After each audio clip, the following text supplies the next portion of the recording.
Okay, so I have now applied all the pieces to my machine, and look how beautiful that looks. I figured you guys didn't need to see me apply each and every piece, but remember how scratched this area was? Look, it's beautiful now. I'm so happy. I've been wanting to make this video and put my pieces back on for so long. It makes me sad to see my machine all scratched up. It's back to being beautiful. Now I'm going to give you guys a little tip.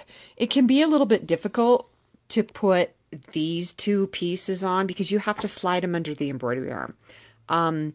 You just have to make sure that your piece is wet enough and that your embroidery unit part is wet enough, and you get some water back here, or you can manually move this back and forth. You just have to get them wet enough that you can slide those pieces under there, and you'll get it.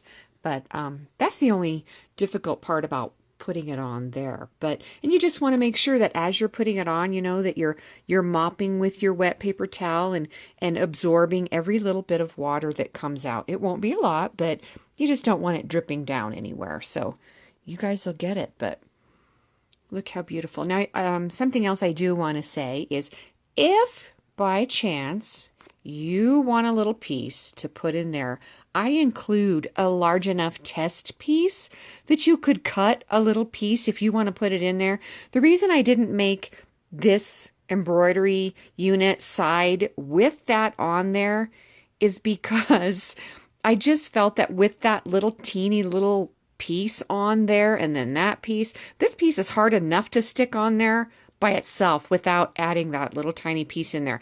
And I don't feel it needs to be on there, but if you guys want to add that little piece, it's not going to come off. It will not roll up.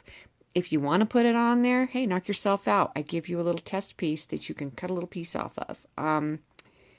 You can, I've had people say, do you make them for the buttons?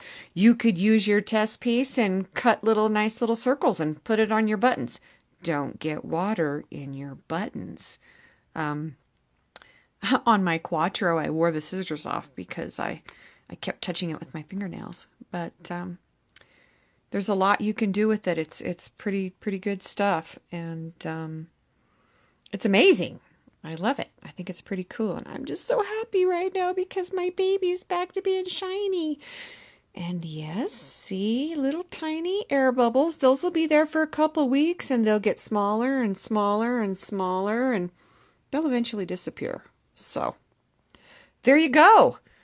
That's how you do it. Not too hard, and once it's on there, it's on there. The edges won't roll up. It's good to go.